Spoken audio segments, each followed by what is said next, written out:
I officially have the snake jacket on and I'm coming to you from the garage. One of the things that I wanted to chat with you about tonight was the concept of leadership. Again, we've talked about leadership before, but I feel like it's something that cannot be stressed enough. Maybe I want to expound upon it a little bit more.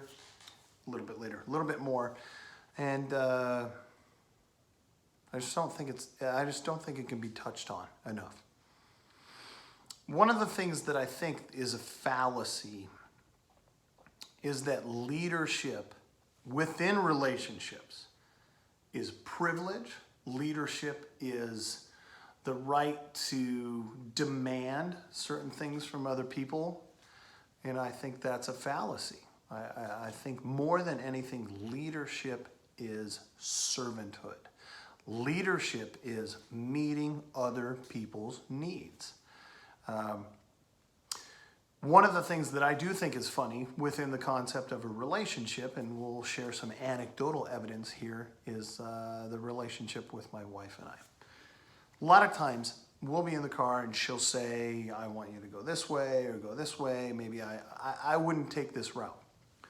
Ultimately, the person who is riding, who is not driving in the car, has to submit their will to the person who is piloting the vehicle. And this is one of the things that I think people get really tied up in, the concept of submission. It doesn't make the other person unequal.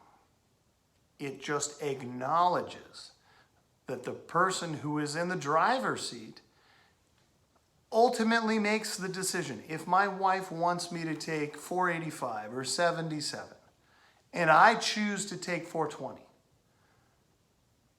whether she wants to or not, she needs to submit to my will because I'm the person piloting the vehicle.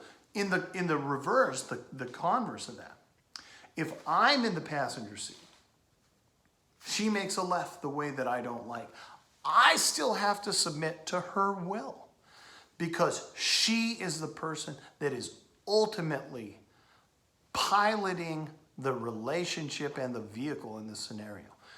So to take that a step further, in a relationship, if you're kind of tasked with leading something, whether it is the context of a relationship or a group or an organization, if you're the leader, you have to make the hard decisions. If you have to make the hard decisions, the rest of the group has to submit to your will and be willing to accept whatever you've decided. It has nothing to do with a person being better than another person. It has everything to do with the responsibility for the decision being carried by the person making the decision.